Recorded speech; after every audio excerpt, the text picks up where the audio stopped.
ያማል ሜዳ ውስጥ በራሱ እንደማይጫወትና የሆነ ጎበዝ ፔስ ተጫዋች በጆስቲክ እየተቆጣጠረ እንደሚጫወተው ነው ዛሬ ይፋ የተደረገው። ይሄ ሰውዬ ከቀን ቀን እየባሰበት ነው፣ ወይ ደግሞ ኤአይ ነው ይሄ ልጅ ራን እያደረጉ የሚገኘው። ባርሳ ላሊጋውን መብላቱን አረጋገጠ። በ9 ነጥብ ርቀት ላይ ነው፣ አረጋገጠ ብለን ነው የምንይዘው ባርሳን። ይሄ ልጅ ግን ከቀን ቀን እየባሰበት ነው ጎበዝ። እንደ ሰው አይደለም እየሆነ ያለው። ማየት ራሱ ያረካል። ይሄ ልጅ ሲጫወት ማየት እንዴ! ዛሬ 2 አሲስት 1 ጎል። ይሄ ሰው ጎበዝ ወይ ጎበዝ ፔስ ተጫዋች በጆስቲክ ነው እየተቆጣጠረ ያለ። ማነው ኢትዮጵያ ውስጥ እኔ ፔስ የሚችለኝ ሰውዬ የለም ምናምን የሚለው ልጅ? እሱ ሜቢ ላይሆንም ይችላል።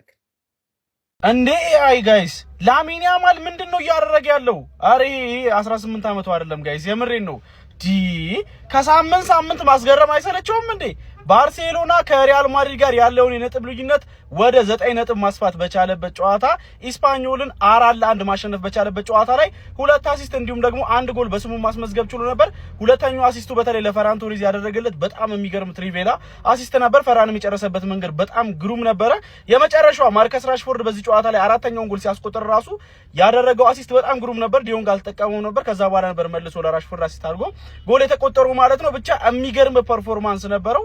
ይሄ ልጅ ይለያል ጋይስ። ከባርሳ ጋር ወይ ከስፔን ብሔራዊ ቡድን ጋር የሆነ ነገር ማሳካት የሚችል ከሆነ ከባላንዶር አሸናፊዎች ተርታ እንደሚገኝ የሚያከራክርም አይመስለኝም። ብቻ ከሳምንት ማስገረሙ ቀጥሎበታል። ሪያል ማድሪድ የሚጠላቸው ነጥቦች የሃንስ ፍሊኩ ባርሴሎና ከስር እየሰበሰበ በላሊጋ ዋንጫው ላይ ያለውን ተስፋ ይበልጥ እያለመለመ ለዋንጫው አንድ ስቴፕ በየጊዜው እየቀረበ ነው እየመጣ እየተመለከተ ነው የምንገኘው። በጨዋታ ላይ ባርሴሎና ዶሚኔት አድርጎት ነበር። ጨዋታውን ሙሉ በሙሉ ነው የተቆጣጠሩት። በሙከራም በሁሉም ነገር የተሻሉ ነበር። እንደውም ሰከንድ ሃፍ ኢስፓኞሎች ወደ ጨዋታው ለመመለስ ጥረት አድርገው ነበር 2-0 ባርሳ እየመራ በነበረበት ወቅት ላይ ማለት ነው። ሎዛኖ 56ኛው ደቂቃ ላይ አስቆጥሮም ጨዋታውን 2-1 ማድረግ ችሎ ነበር። ነገር ግን ምንም የተፈጠረ ነገር አልነበረም። እንደውም ባርሶች ተጨማሪ 2 ጎል አስቆጥረው 4-1 ጨዋታውን በመርታት ወሳኝ 3 ነጥብ በማስመዝገብ መሪነታቸውን በ79 ነጥብ አጠናክረው መቀጠል ችሏል። ለማንኛውም እናንተ ስለዚህ ጨዋታ ምን ትላላችሁ? ሐሳባችሁን አጋሩኝ። የፕላስ ምልክቱ መጫን እንዳትረሱ። ባርሳ የአትሌቲኮን 2-2 ውጤት ቀልብሶ አያልፍም ሲል ከባርሳ ደጋፊ ነው መስማት አልፈልግም። ከዲስ ይሄ ቡድን አትሌቲኮ ማድሪድ ላይ 3 4 5 6 ጎል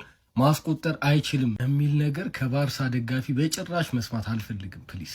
ባርሳ በእርግጠኝነት ይሄን ጨዋታ ይቀለብሰዋል። ሮብ የምንመለከተው ይሆናል። ባርሳ ዛሬም ኤስፓኞልን ካታላን ደርቢ 4-1 ማሸነፍ ችሏል ማለት ነው። ረምርሞ የነጥብ ጋፑም ከሪያል ማድሪድ ጋር እንግዲህ 9 ነጥብ ሆኗል። በአጠቃላይ ጥቂት ጨዋታዎች ነው የቀሩት። ባለፈም ብያቸዋለሁ ላሊጋው የተበላ እቁብ ነው። ይልቅ ኔክስት ከአትሌቲኮ ማድሪድ ጋር ሃንሲ ፍሊክ አንዳንድ ሪስኮቹን አትሊስት ኮንዲሽናል ማድረግ ከቻለ ሪስኮቹን ከቀነሰ በእርግጠኝነት ላሚን ያማልን የያዘ ባርሴሎና አትሌቲኮ ማድሪድ ላይ 11 ተጫዋች ሆኖ ብዙ ጎሎችን ማስቆጠር የሚችል ነው። የሚገርም ወኔ ተመልክተናል። ጨዋታው ካለቀም በኋላ እኔ ሰርች እያረጋችሁ ተመልከቱ። እዚህ ጋር ሳረገው ቲክቶክ በጣም እየተፈታተነኝ ስለሆነ ማለት ነው።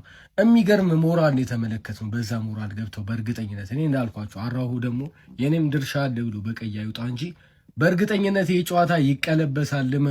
እመኑኝ። ስለ ያማል ቃል የለኝም። በቃ ፕሊስ ተመልከቱት። እኔ ልክ ከዚህ በፊት ሜሲ ላይ የሆነው ነገር ማለት ነው በድጋሚ ያማል ላይ እንዲከሰት አልፈልግም። በጥላቻ ታወራችሁ ምናምን ኤአይ የሆነ ልጅ ነው ማለት ነው። እንደ ሜሲ ባይሆንም ኢንጆይ አድርጉት። አትሊስት የሆነ የማድሪድ ተጫዋች ምናምን ነገር ከሱ ጋር የሚፎካከር የለም። በጥላቻ እውር ብላችሁ ሳትመለከቱ ችሎታውን እንድትክዱ የሚያደርጋችሁና እንዳትሸወዱ በድጋሚ ልክ እንደ ሜሲ ቁጭ በሉና ኢንጆይ አድርጉት።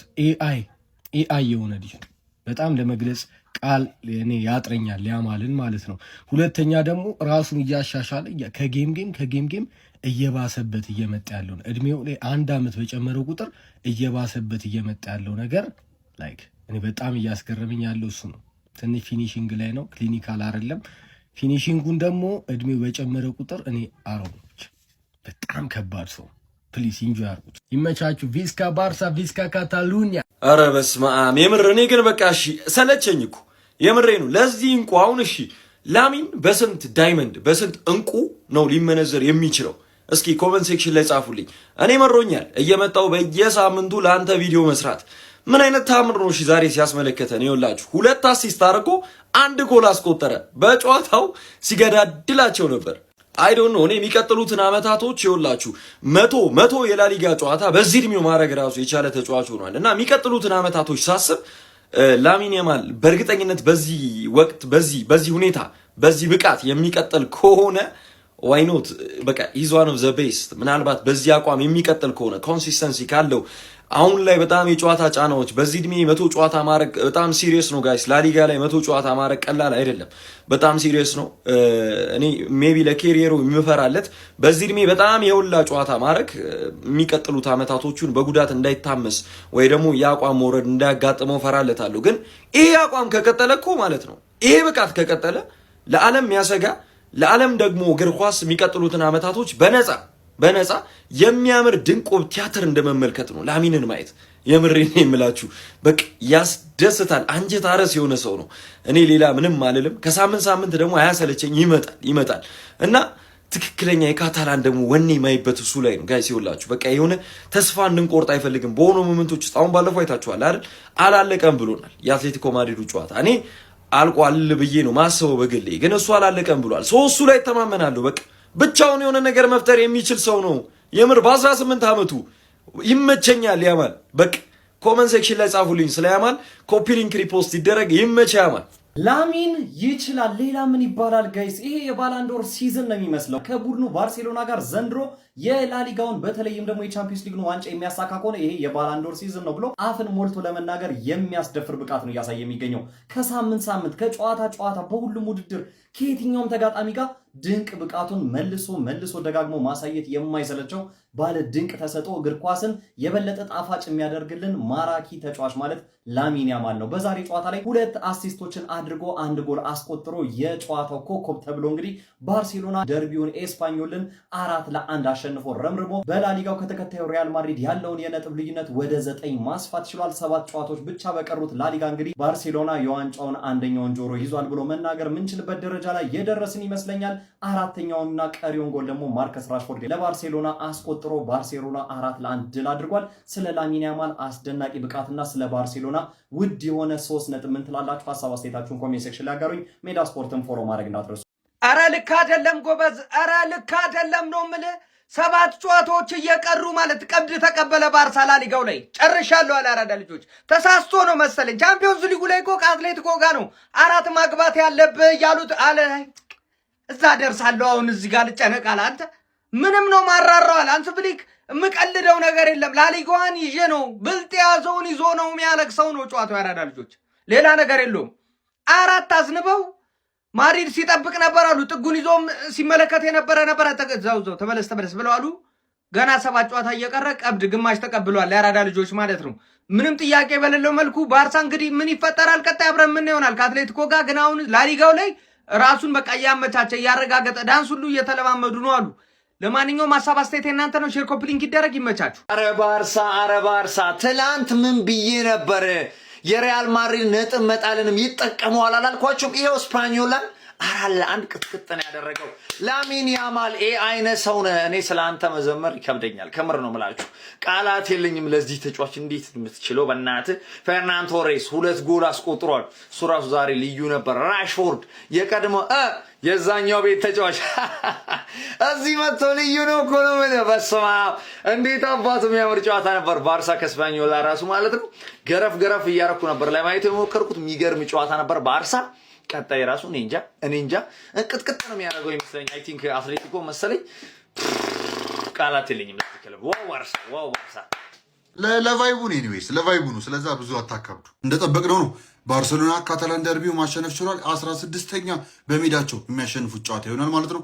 3 በሜዳቸው ይቀራቸዋል። ሴልታ ቪጎ፣ ሪያል ማድሪድ እና ሪያል ቤቲስ 19 ጨዋታ የሚያሸንፍ ይመስላችኋል? ከ19 ጨዋታ እስቲ እሱን የምናይ ይሆናል። ኤኒዌይስ ግን የላሊጋው ነገር ያው 9 ነጥብ ሰፍቷል። ለቫይቡ ቢሆንም የምንጫወተው እንደተለመደው ግን ያ ትንሽ እንደዚህ ባይሰፋ ጥሩ ነው። በክብር ጉዳይ እንደሚባለው ኤል ክላሲኮ ላይ ትንሽ እስቲ ጠበብ አድርገን ነው ምናልባት ያው በሜዳችሁም ሽንፈት ያስፈልጋችኋል በሚለው አንጻር እስቲ ፊክስ ምናደርግ ይሆናል። ብቻ እሱ እርስ በርሱስ ብዙ ያጣላንም። ኤኒዌይስ አሁን ከባድ ችግር አለብን እንደምታውቁት። ዊቭ ጋት ቢገር ፊሽ ቱ ፍራይ ነው የሚባለው። ያ ሻምፒዮንስ ሊግ ላይ እንግዲህ በደንብ የምናወራበት ይሆናል። ሰኞ ማታ የምንመለስ ይሆናል። ያለንበት ሲቹዌሽን ይታወቃል። ነገር ግን እስከ 9 ነጥብ ድረስ መስፋት አለበት ወይ የሚለው ነገር ያ ትንሽ ያነጋግራል። ላሊጋው ለቫይቡን ቢሆንም እንደተለመዱ እንደምታውቁት ሻምፒዮንስ ሊግ ላይ ያው አንዳችን ምንም ነገር ስኬት ማይመጣ ከሆነ የተሻለው ቲም በዛ ዓመት የሚለየው በላሊጋው ነው። እኔ እንደዛ ብዬ ነው ብዙ ጊዜ የሚይዘው እና ያ በሚያሳዝን ሁኔታ እንግዲህ እናንተ እስካሁን ድረስ ተችላችሁ ተገኝታችኋል። መመለስ አይቻልም ወይ? ሜቢ ዋይናት በማድሪድ ካምባክ ላይ መቼም ተስፋ አይቆረጥም። ኤኒዌይስ ግን አሁን ትልቁ ነገር ያው ሻምፒዮንስ ሊጉ እንደሆነ ኤኒዌይስ ግን የላሊጋ ምንም አይነት ዜናና ሪያክሽን እንደዚህ ላይ ያመልጣችሁ አስቱ መጫ እንዳይረሳ። ሀሳባችሁ ኮሜንት ላይ ያስቀምጡልኝ። ኮፒ ሊንክ ያደረጋችሁ ወደ ጨዋታው ተንተን እያደረግን እንግባበት። ኤኒዌይስ ግን ይህን ጨዋታ ስንመለከት ባርሴሎና ኢስፓኞልን ያው 4-1 ማሸነፍ ችሎ ነበር። ዛሬ ስትመለከቱት ፈራን ቶሬስ 2 ማስቆጠር ችሎ ነበር። ዛሬ እንዲሁም ደህና ሆኖ አይተነው ነበረ።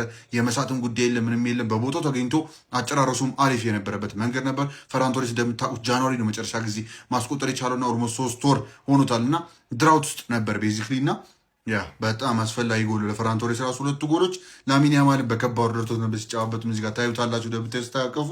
ኤኒዌይስ ግን ወደ ጨዋታው ገባ ብለን ስንመለከተው ማለት 2-2 ያው እንደምታውቁት ፈርስት ሃፍ ላይ 3ኛ ማስቆጠሩ ነበር ባርሴሎና በኦፍሳይድ የመጣ ተሽሮበት ነው እንጂ ያ 2-2 ካረጉት በኋላ ባርሴሎናዎች ፈርስት ሃፉን ኮንትሮል እንደነበረና ኤስፓኞል ለመግደል እንደነበረ ያስተውቃል። ነገር ግን ሰከንድ ሃፍ ላይ እንዳያሱ ጀራርድ ማርቲን ተጎድቶ ከወጣ በኋላ በማርቲን ካሳዶ ትንሽ ባርሴሎና ቁጥጥሩን እያጣ ነበር። በመሀል ፓሲንግ ኤረሮች ነበሩ።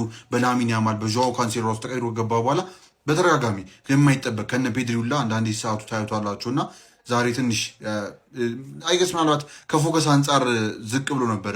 ምክንያቱም 2-2 እየመራን ኮምፈርተብል ነገር ተሰምቶት ነበር ባርሴሎና። ከዛ በኋላ ግን እንደምታውቁት ያው ከጁሮራ ሎዛኖ ማስቆጠር ችሎ ነበር ኤስፓኞል ላይ። ያኔ ባርሴሎናም ትንሽ ተነቃቅተው ትንሽ ለመቀጥቀጥ ሞክረው ነበር። ያኔ ግን ኤስፓኞልም እንግዲህ ከዚህ በመነሳሳት እስከ 80ኛው ደቂቃ ድረስ ሲያስጨንቁ ተመልክተን ነበረ።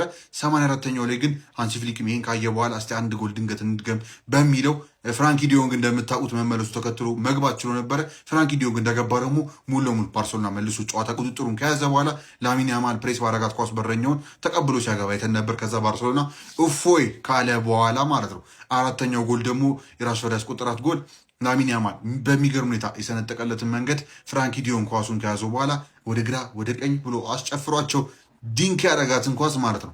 ራሽፈርድ የሆነች ቄንጥ ማትሉት ብቻ ብድግ ብሎ ሃፍ ቮሊ በእግሩ ግማሽ ኦልሞስት ነካ አድርጎት ሲያስቆጥረው ተመልክተን ነበረ። ይህ ደግሞ ያው ባርሴሎናን 9 ነጥብ እንዲርቀን ያደርገዋል። ያ አስቸጋሪ ነው፣ ግን እንደምታውቁት እኔ ብዙ ጊዜ ላሊጋ ብዙ ደንታ የለም፣ ግን በእንደዚህ አይነት ርቀት ሲሆን ደግሞ ትንሽ ሪስፔክቱ ይበዛል በሚለው እንደዚህ ባይፈጠር ጥሩ ነበር። ኤኒዌይስ ግን ዋና እንደነገርኳችሁ ቢገር ፊሽ ቱ ፍራይ የሚባልበት ስፓት ያለው ሻምፒዮንስ ሊጉ ላይ ነው ለሁለታችንም እና ስለሱ በደንብ በሰፊ ማውራታችን አይቀርም። ነገር ግን ለባርሴሎና እንደምታውቁት ማርክ በርናል ስኳድ ውስጥ አልተሳተፈም እና አትሌቲኮን ጨዋታ ይሳተፋል ብዬ አልገምትም። ቢያንስ ግን ምናልባት ቤንች ላይ የሚደርስበት ቻንስ ይኖራል ብዬ አስባለሁ። ሌላ በዋነኛነት የሚፈለገው ፍራንኪ ዲዮንግ ነበር። ፍራንኪ ዲዮንግ መመለሱ ለባርሴሎና ጥሩ ስሜት ይሰጣቸዋል ብዬ አስባለሁ። በአንጻራዊነት ስንመለከተው ያ ከዚህ ውጭ እንግዲህ ቶኒ ፈርናንዴዝ ምናልባት ወደ ባርሴሎና ስኳድ ይመለሳል የሚል ነገር አለ። ከሱ ውጭ ሮበርት ሌቫንዶስኪ የመሳሰሉ ዛሬ ማረፍ ችለው ነበረ። እስቲ ለባርሴሎና ምን ያህል ይጠቅማሉ የሚለውንም እናያለን። ጁልስ ኩንዴም አርፈዋል። ካንሴሎም ዳኒ ኦልሞም ያ በደንብ አርፈዋል። ብቻ ከማርከስ ራሽፎርድን ጨምሮ ማለት ያው በአጠቃላይ ለመናገር ግን ራፊኒያ ባይመለስም ለጊዜው ፍራንኪ ዲዮንግ ግን ምናልባት ከአትሌቲኮ ጋር ተሰልፎም የምናይበት ተስፋ አለ ተብሎ ይታሰባል። ባርሴሎና በኩል ያ እንግዲህ ለባርሴሎና በጣም አስፈላጊ ሊድ 9 ነጥብ ይዞ መውጣት ችሏል። ላሊጋ ቅድም እንዳልኳችሁ ምንም ነገር እንዳያመጣችሁ መጫ እንዳይረሳ። ሀሳባችሁ ኮመንት ላይ ማስቀመጥ እንዳረሱ። ኮፒ ሊንክ ያደረጋችሁ ለፉት። ቀጣይ እስክንገናኝ ድረስ ከሰኞ ማታ ይመቻችሁ። ባርሳ መስሚያው ጥጥ የሆነ ቲም ነው ማለት በቃ ኦፊሻሊ የዘንድሮን ሻምፒዮና ከኔ ውጭ ላሊጋው ማንም ሊሆን አይችልም ብሏል ጀማው። ዛሬ እጅግ ተጠባቂው የደርቢውን ጨዋታ ከስፓኞል ጋር የነበረው ማለት ነው 4-1 በሆነ ውጤት ነው ያሸነፈው ጀማው። በእርግጥ ጨዋታው 2-1 ሆኖ እጅግ አጓጊ ወደሆነ መስመር ገብቶ ነበረ። ላሚን ያማል ባለቀ ሰዓት ላይ 87ኛው ላይ እንግዲህ ጠቅ አርጎላችኋል አንድ ጎል እና ከዛ በማስቀጠር ተቀይሮ የገባው ማርከስ ራሽፎርድ ማለት ነው እንግዲህ 4ኛውን ጎል በማስቆጠር ኦፊሻሊ ባርሳ የስፔን ላሊጋ ሻምፒዮን መሆኑን ያረጋገጠበት ጨዋታ ይሄ ነው። ከዚህ በኋላ ኤል ክላሲኮም ተገናኙ። ማድሪድ ከዚህ ቡድን ላይ 3 ነጥብ ወሰደም አልወሰደም አሁን የምናየው ማድሪድ ይህንን ባርሳን በልጦ ሻምፒዮን ለመሆን አቅሙ የለውም እና ባርሳ ኦፊሻሊ የዘንድሮ የስፔን ላሊጋ ሻምፒዮን መሆኑን አረጋግጧል። ዛሬም ይህንን ያሳየው ጀማው። ምን ታስባላችሁ? ሐሳባችሁን አካፍሉኝ። ይመቻችሁ።